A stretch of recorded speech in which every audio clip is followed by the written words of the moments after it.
Uma das características marcantes de Davi é o seu grande anseio por Deus e o seu entendimento de que Ele é a coisa mais importante e preciosa que ele pode ter na sua vida. E é sobre isso que nós vamos dar hoje no Salmo 63. Por isso, fique com a gente e seja muito bem-vindo a mais um ECOB.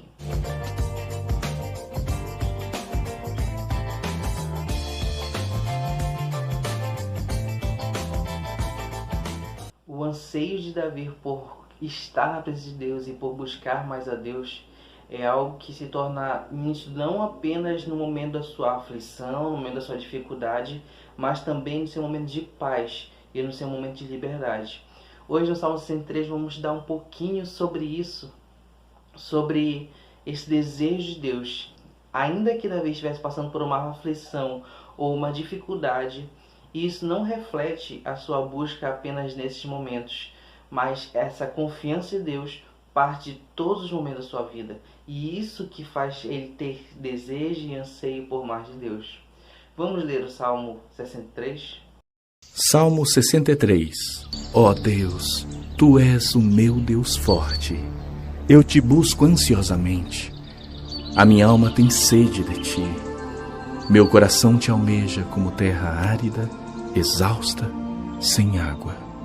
Assim eu Te contemplo no santuário, para ver a Tua força e a Tua glória. Porque a Tua graça é melhor do que a vida. Os meus lábios Te louvam. Assim, cumpre-me bendizer-Te enquanto eu viver. Em Teu nome levanto as mãos. Como de banho e de gordura, farta-se a minha alma. E com júbilo nos lábios, a minha boca Te louva no meu leito, quando de Ti me recordo e em Ti medito durante a vigília da noite. Porque Tu me tens sido auxílio. À sombra das Tuas asas, eu canto jubiloso. A minha alma apega-se a Ti. A Tua destra me ampara. Porém, os que me procuram a vida para destruir, abismar-se-ão nas profundezas da terra. Serão entregues ao poder da espada e virão a ser pasto dos chacais. O rei, porém, se alegra em Deus. Quem por ele jura, gloriar-se-á, pois se tapará a boca dos que proferem mentira. O Salmo 63 foi escrito por Davi enquanto ele estava no deserto de Judá, fugindo da ira de Saul. E aqui nós vemos Davi relatando como foi esse tempo e o que ele sentia nesse período em que se encontrava no deserto. E uma das primeiras coisas que ele cita é que ele continua buscando ao Senhor de dia e de noite. E acredito eu, e esse deve ser algo que deve pesar em nossos corações e uma lição diária, é de que a busca ao Senhor não depende da dificuldade. Como eu disse no início, ainda que Davi buscasse a Deus neste momento de dificuldade e ansiasse por Deus mais ainda nesse tempo de dificuldade, não era apenas o tempo da necessidade ou da dificuldade que Davi se lançava diante de Deus. Esse já era um coração totalmente rendido a Deus. Era um coração que buscava a Deus, sempre tinha oportunidade. Ele mantinha essa busca de dia e de noite sem cessar. Porque como você vai ver, logo em seguida ele diz que a alma dele tem sede de Deus. A sede que Davi possuía era uma sede por relacionamento. Era uma sede e um desejo por estar com Deus, de fazer parte e estar mais e mais unido a Deus. É como aquela canção: quem já pisou no Santo dos Santos não quer mais sair dali. Davi já experimentou essa plenitude em Deus, já experimentou qual é essa graça verdadeira de sentir a presença dele, e ele anseia por mais. E que esse seja o nosso desejo e se baseie no princípio de buscar o Senhor de dia e de noite. Muitos cristãos muitas vezes deixam o seu relacionamento com Deus apenas para o domingo, apenas para um dia específico da semana, mas o nosso coração deve ansiar a Deus e buscá-lo de dia e de noite, todos os dias.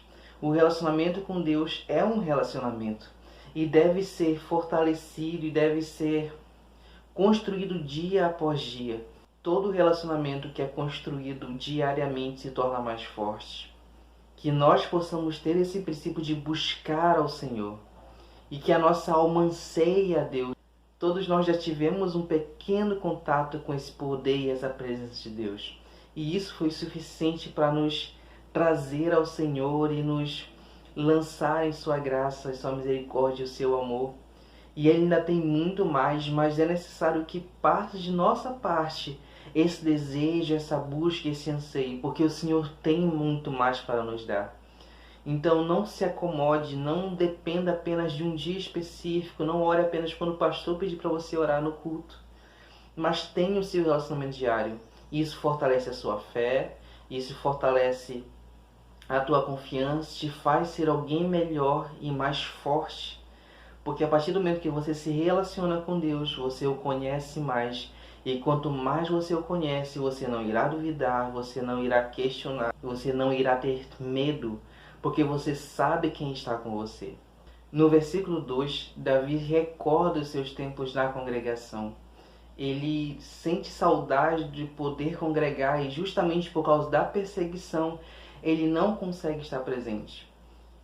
E Davi ele conseguiu ter o entendimento de que a congregação, o relacionar na congregação com os irmãos é algo tão necessário e é algo tão fortalecedor pelo ambiente que é gerado e preparado para a adoração, que ele sente saudade. E é esse mesmo entendimento que nós precisamos ter. Logicamente, não apenas o de saudade, mas o de busca, o de ir à congregação. Como eu disse, a igreja, a congregação onde nós participamos, ela nos permite estar em um ambiente preparado de adoração, de entrega, de atenção, onde você não tem uma distração tão grande quanto estar em casa. Você precisa sim ter o seu culto em casa, o seu relacionamento com Deus em casa, mas é mais do que necessário estar na congregação com os justos, meus irmãos, partilhando, inspirando e sendo inspirado pelos testemunhos. Não deixe de congregar, mas aproveite a tua juventude, aproveite a tua força para se render a Deus e continuar buscando a Ele. Haverão tempos em que você não poderá mais ir pela idade, pelas doenças, mas ainda assim, aproveite agora. Davi diz que ele se banqueteia na presença do Senhor. E como é que você se sente quando está no culto? Como é que você se sente quando está se relacionando com Deus? Este é um tempo de alegria para você ou este é mais um momento a ser cumprido? Davi entendia esse momento de relacionamento com Deus, esse tempo de estar na congregação, como um grande banquete da presença de Deus, onde ele se alimenta da sua palavra, ele se alimenta daquilo que Deus dispensa sobre ele. E da mesma forma ele devolve tudo aquilo com adoração, com louvor, com a sua total devoção. Que o nosso coração passe a ter o entendimento de que Deus sim é maravilhoso. Davi ele afirma que muito melhor que a vida é o amor e a misericórdia de Deus. Você já conseguiu ter essa compreensão de que, de fato, o amor que há em Deus, ele é capaz de lançar fora todos os medos, tristezas e angústias?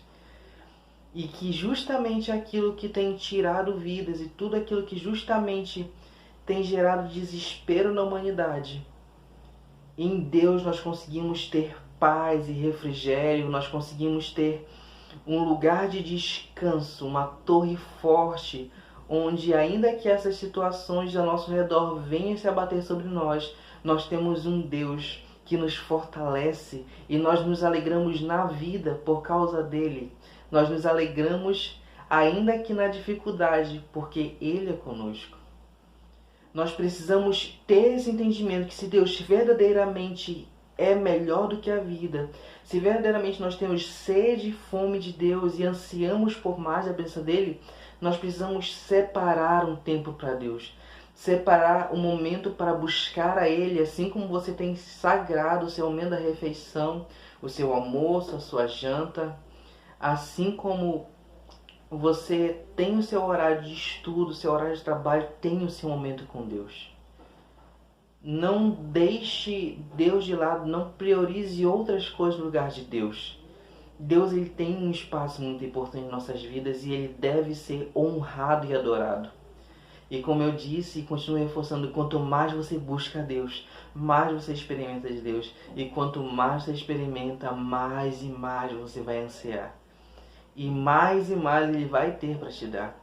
Que nós possamos ter esse coração de Davi que tem esse desejo absurdo, esse desejo de querer Deus, é uma falsidade constante de Deus.